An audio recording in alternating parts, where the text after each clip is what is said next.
तो तुम्हारी पार्वती का विवाह तो ऐसे वर के साथ होगा जिसमें कोई गुण नहीं होंगे, जिसको कोई मान सम्मान की परवाह ही नहीं होगी, जिसके कोई माता पिता ही नहीं होंगे, जो हर उथल पुथल से अलग रहता है, परे रहता है, उदासीन रहता है। किसी तरह का कोई माया का जो मायाकृत जो भ्रम होते हैं, संशय होते हैं, वो उनको घेरते नहीं हैं। जो योगी हैं, योगी उनका स्वरूप बड़ा जटिल है, उनको देख करके कुछ भी फाइनलाइज करना बहुत मुश्किल है, ऐसा उनका स्वरूप है।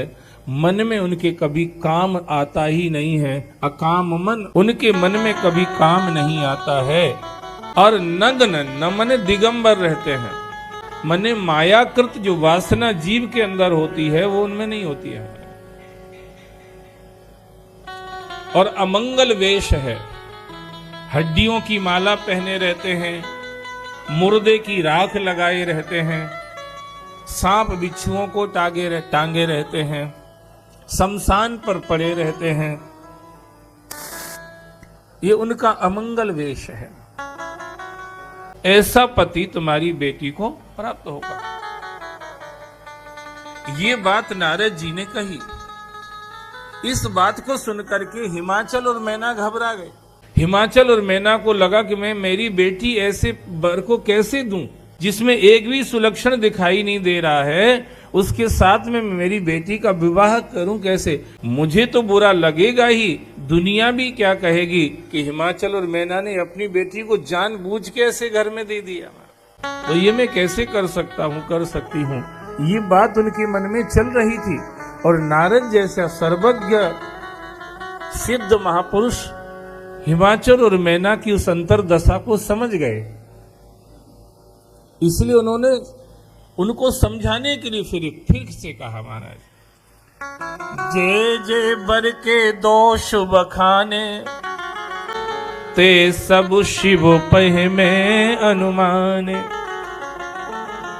जो विवाह शंकर सम होई, दोष गुण सम कहे सब कोई, समरथ कहो नहीं दोष गुसाई, रवि पावक सुरसर की नाई।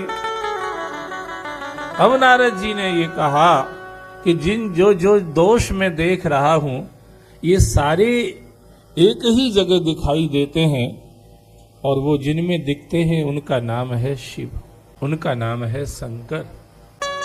गंदा नाला तुमको दिख जाए तो तुम प्रणाम नहीं करोगे, पर कई गंदे नालों को लेकर के बहने वाली गंगा दिख जाए तो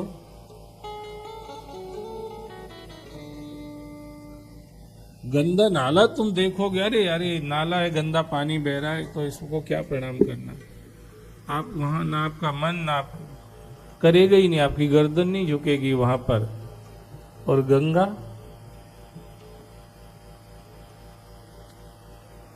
अभी हम लोग हरिद्वार में कथा कर रहे थे बसंत पंचमी पे, तो वहां हरिद्वार में तो गंगा मैया हैं ही, पर एक दिन हम रुड़की आए। रुड़की में जो अपने शर्मा जी आते हैं यहाँ पर, उनके यहाँ निमंत्रण था, तो वहां पर गंगा मैया में से एक नहर निकली है। नहर में पानी जा रहा है। अब हम लोग जब गाड़ी उस नहर के ऊपर से निकली और किसी ने कहा ये गंगा मैया में से ही नहर आ रही, तो फट से हाथ जोड़ गए, वहीं हाथ जोड़ने लगे, गंगा मैया की जय कर करके हाथ जोड़ने लगे। गंगा में से निकली, वहीं प्रणाम करने लगे, क्योंकि गंगा नाम इतना पवित्र है कि वो नाम आते ही हमारे मन में पवित्रता आ जाती है, और पवित्रता की वजह से हम प्रणाम करने लगते हैं। जिसके जीवन में जितनी ज्यादा पवित्रता रहेगी वो उतना ज्यादा हाथ जोड़ के रहता है महाराज, और जिसके जीवन में जितनी ज्यादा अपवित्रता रहती है वो उतना हाथ तोड़ता रहता है दूसरों के बारे में। पवित्रता रहती है वो दूसरों के हाथ जोड़ता रहता है, जितनी अपवित्रता बढ़ती जाती है वो दूसरों के हाथ तोड़ता रहता है। ये अंतर पड़ता है। खैर वो ठीक है, पर गंदा नाला और गंगा में ये डिफरेंस पड़ता है। गंदे नाले को देख करके वो कितना ही तेज बह रहा हो, कितने ही आकार में बह रहा हो, पर फिर भी कोई उसको प्रणाम नहीं करता। और ऐसे कई गंदे नालों को समा करके बहने वाली गंगा के लिए हमारे मन में भाव आ जाता है। तो जे वर के दोष बखाने ते सब शिव पह में अनुमाने। नारद जी कह रहे ये सब दोष एक जगह अगर देखा जाए तो शिव जी में दिखाई देते हैं, तो तब तो और मुश्किल हो गई। किसी में एक आध दोष हो तो मान भी चलो, एक आध तो सब में रहता है, चलेगा यार, एक आध बुराई तो चलेगी, पर सारे ही दोष अगर एक ही जगह हो तो फिर सो सब शिव पय में अनुमाने। वो सारे के सारे दोष शंकर जी में हैं जो हमने वर्णन किए हैं, वो सब शिव में है।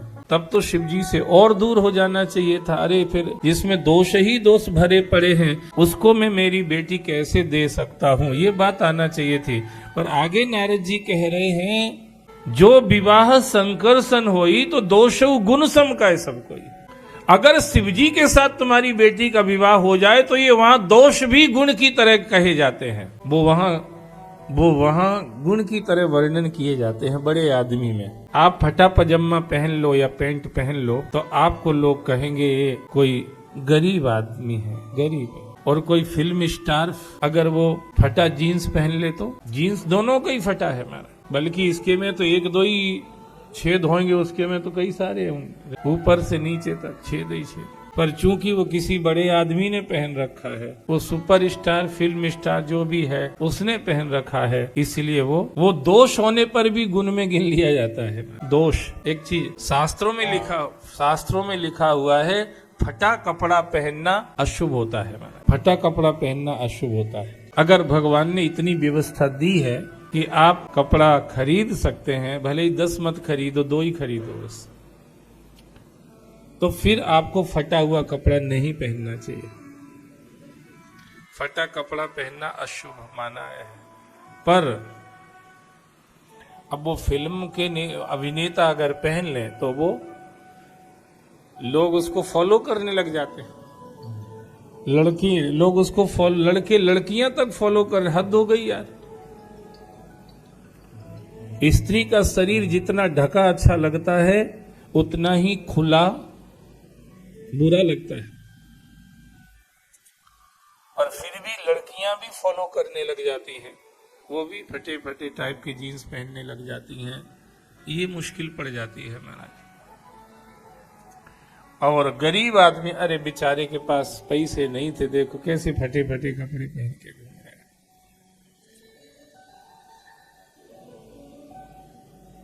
उसमें वही चीज दोष मान ली जाएगी, और उसको देख के आदमी यही सोचेगा भगवान ऐसा दिन मेरी जिंदगी में ना लाए कि मुझे भी ऐसे फटे कपड़े पहनना पड़े।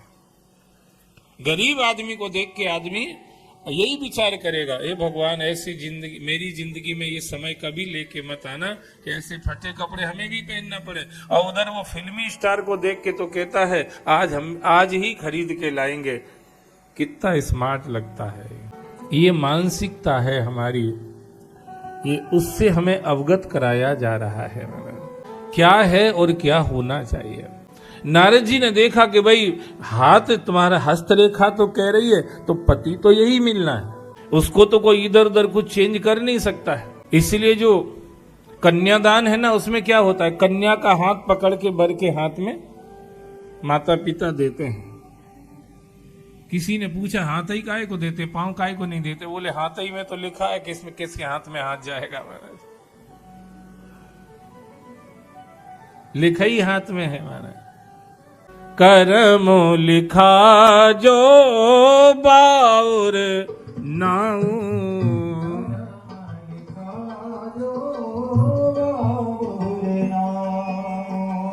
तौकत दोष लगाइए काऊ,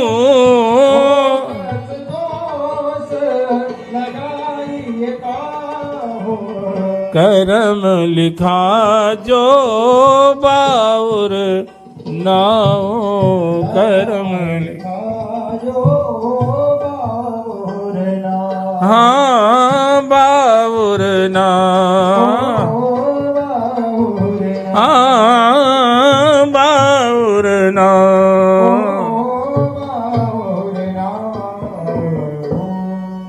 लिखा ही तो देना ही पड़ेगा, हाथ हाथ में ही देना पड़ता है, क्योंकि हाथ में लिखा है कि हाथ कहाँ जाएगा।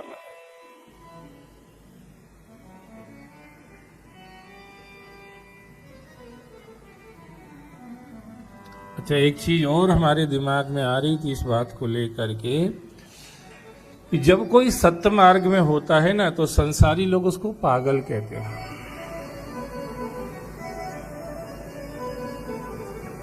संसारी लोग उसको पागल कहते हैं, पर परमात्मा उसको पुत्र कहता है। परमात्मा उसको पवित्र कहता है, परमात्मा उसको अपना कहता है, परमात्मा उससे प्रेम करता है। पर एक बड़ी सत्य की, सत्य में रहने की एक बड़ी बात यह है कि जो संसारी लोग उसको पागल कहते हैं ना, वही लोग उसको, अरे यार पागल आदमी है, लो लो भैया सुनो इधर आ, ये चाय लो पी ले। वो पागल गिरी है। मैं यहां देख रहा हूं ये ब्रिज के ऊपर एक आदमी 8 महीने से पड़ा है, मैंने लगभग इतना टाइम हो गया, अभी तक मरा ही नहीं है, ब्रिज पे पड़ा है। तो कोई ना कोई तो कुछ देता ही होगा ना उसको। पागल जैसद है, चिथड़ों में लिपटा ऐसे ही रहता है, पर जिंदा है इतने दिन से और कुछ नहीं कर रहा है। और हम लोग कहते ये नहीं करेंगे तुम्हारा पेट कैसे भरेगा, काम नहीं करेंगे तुम्हारा पेट कैसे भरेगा, अब ये तो करना ही पड़ेगा, ऐसा नहीं करेंगे तो घर कैसे चलेगा, जाने क्या क्या हम लोग कहते रहते हैं। और उसके लिए हम लोग सत्य को छोड़ के झूठ के रास्ते पर चले जाते हैं पेट भरने के लिए हमारा। और वो पड़ा है, उसका कौन भर रहा है।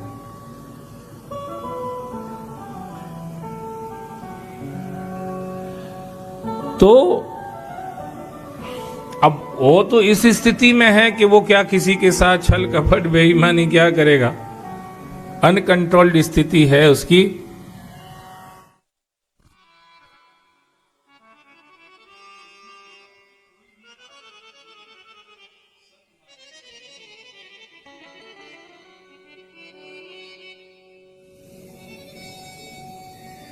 हम इसी से बचने के लिए सत्य को नहीं पकड़ पाते कि लोग हमें पागल ना कहने लग जाए, लोग हमें बुरा ना कहें, बस हमारा भला होगा कि नहीं होगा उसकी परवाह नहीं है, पर लोग हमें भला कहते रहें बस इसकी परवाह करते हैं हमारा।